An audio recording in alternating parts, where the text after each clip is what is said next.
Hello நண்பா, நீ தோல்வியை தடையாக பார்க்க வேண்டாம், தோல்வியை பாடமாக பார்க்க வேண்டும். தோல்வியை பாடமாக பார்த்து அதிலிருந்து திருத்திக் கொண்டு வளர்ந்து வருவதே உண்மையான வெற்றி. ஜே.கே. ரோலிங்ஸ் தனது ஹாரி பாட்டர் புத்தகத்தை 12 முறை முயற்சித்தும் வெளியிட முடியவில்லை. மீண்டும் மனம் தளராமல் முயற்சி செய்து அவர் அந்த புத்தகத்தை வெளியிட்டார்.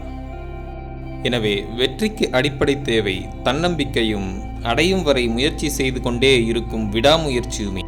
மேலும் ஒருவர் தன் தோல்வியிலிருந்து பாடங்களை கற்றுக்கொண்டு அதன் மூலம் எப்படி முயற்சியை மாற்றி செய்வது என்று தெரிந்திருந்தால் அது அவர் வெற்றியை சீக்கிரம் அடைய வழி செய்கிறது. எனவே தன்னம்பிக்கையையும் விடாமுயற்சியையும் உங்களுக்குள் வளர்த்து கொள்ளுங்கள். நண்பர்களே, உங்களை சந்தித்ததில் இன்று நான் மிக்க மகிழ்ச்சி அடைகிறேன். மேலும் நமது வீடியோக்களை நீங்கள் பார்க்க வேண்டும் என்றால் நமது சேனலை சப்ஸ்கிரைப் செய்து பெல் பட்டனை அழுத்திக் கொள்ளுங்கள். உங்களுடைய கமெண்ட்ஸை பதிவிடுங்கள். நன்றி, வணக்கம்.